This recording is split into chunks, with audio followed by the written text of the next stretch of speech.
তোমাতেই আসক্ত পর্ব ৩ তানিশা সুলতানা অহনা কন্যা সন্তানের জননী হয়েছে।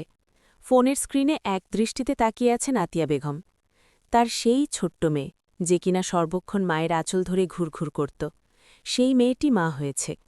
চাঁদের মতো ফুটফুটে একটা বাচ্চা, সে হাত পা মেরে নেড়ে খেলছে। তারই পাশে ক্লান্ত ভঙ্গিমায় শুয়ে আছে আতিয়া বেগমের কলিজার টুকরো অহনা।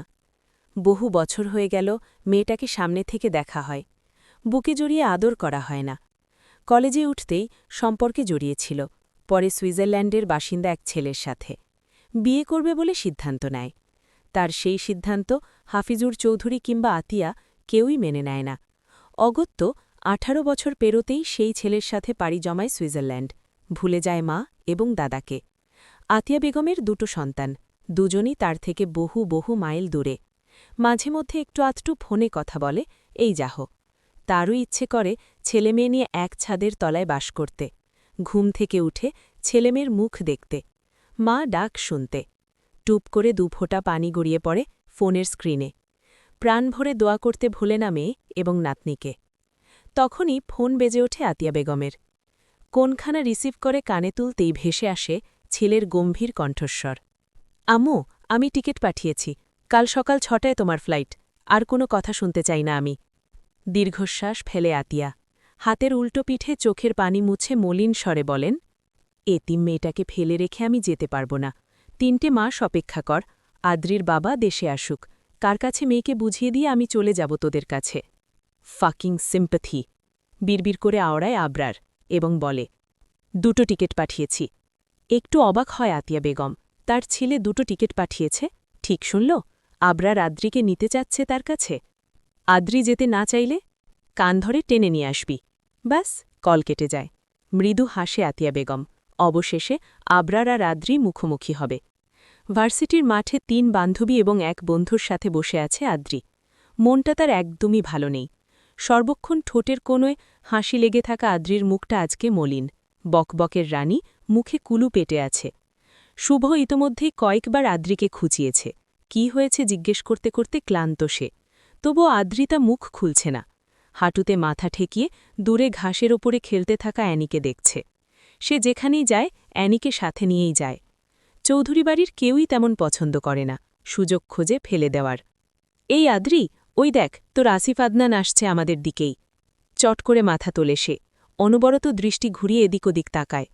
ভার্সিটির গেটের ভেতরে ঢুকতে থাকা লম্বা এক যুবককে দেখে নিমিষেই মলিন ঠোঁটের কোণে হাসি ফুটে ওঠে।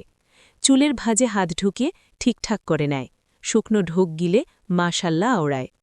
এই যুবককে ভালোবাসে আদ্রিতা, একটু বেশি। তার শয়নে স্বপনে শুধু এই মানুষটিই রয়েছে। বলা বাহুল্য, এই মানুষটিকে দেখার জন্য ক্লাস ফাঁকি দিয়ে মাঠে বসে থাকে, কিন্তু কখনোই তার সামনে দাঁড়ানোর সাহস হয়নি। কখনোই চোখে চোখ রেখে ভালোবাসার কথা জানাতে পারেনি সে। বহুবার ভেবেছে আজকে প্রপোজ করেই ফেলব, তবে সাহস জোগাতে পারেনি। স্মৃতি পুনরায় বলে ওঠে, আদ্রি, এটাই সুযোগ, আজকে মনের কথাটা বলে দাও তাকে। জিভ দ্বারা ঠোঁট ভিজিয়ে নেয় আদ্রিতা, দৃষ্টি সরায় আসিফের পান থেকে। চোখ বন্ধ করে কিছু একটা চিন্তা করে। পরপরই চোখ খুলে পুনরায় তাকায় আসিফের পানে। ওই তো, অ্যানির কাছে এসে থামল। হাঁটু বুড়ে বসে ডান হাত বাড়িয়ে কোলে তুলে নিল অ্যানিকে। এবার বুকের সাথে চেপে ধরে চুমু খেল ঠোঁট দাবিয়ে। গলা শুকিয়ে যায় আদ্রিতার, যেন চুমুটা অ্যানির নয়, তার গালেই পড়েছে। লজ্জায় কান গরম হয়ে ওঠে, হাঁসফাঁস করতে করতে দাঁড়িয়ে পড়ে। আদ্রিতার দাঁড়ানো দেখে বাকিরাও দাঁড়ায়। এসা বলে, কি হলো আদ্রিতা, কি ভাবছিস? আদ্রিতা জবাব দেয় না। শুভ কপালকুচকে বলে, আদু, ব্ল্যাশ করছিস কেন তুই? স্বপ্নে কি আসিফ আদনানকে নিয়ে কক্সবাজারে চলে গেলি নাকি? বাকিরা হেসে ওঠে। আদ্রি চোখ পাকিয়ে তাকায় শুভর পানে। তখনই ভেসে আসে হাসজ্জ্বল সুন্দর এক কণ্ঠস্বর, আদ্রিতা, বিড়ালটা তোমার? স্মৃতি খোঁচা মারে আদ্রিতাকে। ধীরে ধীরে তাকায় আসিফের পানে, বুক কাঁপছে তার। লোকটার শরীর থেকে ভেসে আসছে জেন্স পারফিউমের সুঘ্রাণ। কেমন মাতাল মাতাল লাগছে। ইচ্ছে করছে সাদা পাঞ্জাবিতে নাক ডুবিয়ে সমস্ত ঘ্রাণ শুষে নিতে। আদ্রিতার থেকে জবাব না পেয়ে মুখের সামনে তুড়ি বাজায় আসিফ। চমকায় আদ্রিতা। স্মৃতি বলে, অ্যাকচুয়ালি ভাইয়া, সে আপনাকে ভালোবাসে, তাই নার্ভাস হয়ে যাচ্ছে। কপাল কুচকায় আসিফ। আদ্রিতা চোখ মুখ খিচে বন্ধ করে ফেলে। ইস, এভাবে মুখের ওপর বলতে হয়? এবার কোন দিক দিয়ে দৌড় দিবে আদ্রিতা, কোন দিকে পালাবে? পরপরই আসিফ হেসে ওঠে। আদ্রিতার কপালে 2 আঙুলে টোকা দিয়ে বলে, ভালোবাসলে বলে দিতে হয়, মনের মধ্যে কথা জমাতে নেই, পচে যায়। সকলেই ওহো ওহো বলে ওঠে। লজ্জায় মাথা নিচু করে ফেলে আদ্রিতা। ইচ্ছে করছে মাটি ফাঁক করে ঢুকে পড়তে। আসিফ আনিকে নামিয়ে দেয়, তারপর আদ্রিতার ডান হাতখানা মুঠো করে ধরে ওপরে তোলে। স্মৃতির থেকে কলম টেনে নিয়ে নিজের ফোন নম্বরটা লিখে দেয় এবং সাথে সাথেই হাত ছাড়ে। আদ্রিতা বড় বড় নয়নে তাকিয়ে আছে আসিফের পানে। লোকটা তার হাত ধরল। কল করিও, অপেক্ষায় থাকব। তারপর আসিফ আদনান চলে যায় ভার্সিটির ভেতরে।